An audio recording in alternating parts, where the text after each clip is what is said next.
आंध्र प्रदेश के सीएम चंद्रबाबू नायडू को इन दिनों देश की जनसंख्या सता रही है। वो आजकल देश की जनसंख्या को लेकर परेशान चल रहे हैं।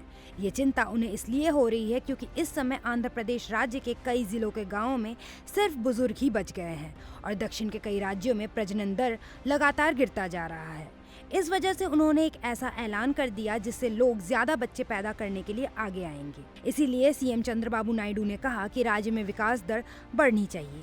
सभी को इसके बारे में सोचना चाहिए और परिवारों को कम से कम 2 या उससे अधिक बच्चे पैदा करने का लक्ष्य रखना चाहिए। आपको बता दें कि केंद्र की यूथ इन इंडिया 2022 रिपोर्ट के अनुसार हमारे देश में 25 करोड़ युवा 15 से 25 साल के बीच है और अगले 15 साल में ये ग्राफ और तेजी से गिरेगी। सीएम नायडू ने अमरावती प्रोजेक्ट को रीलॉन्च करते वक्त ये बात बोली। उन्होंने कहा कि हालांकि अतीत में मैंने जनसंख्या नियंत्रण की वकालत की, लेकिन अब हमें भविष्य के लिए जन्म दर बढ़ाने की जरूरत है।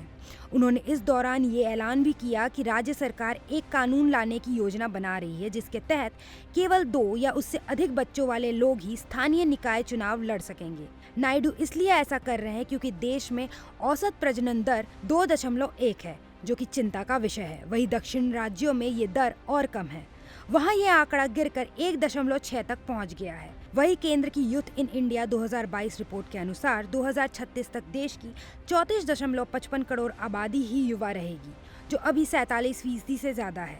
इसके अनुसार अभी देश में 25 करोड़ युवा 15 से 25 साल के बीच के हैं, लेकिन अगले 15 साल में ये और तेजी से गिरेगा।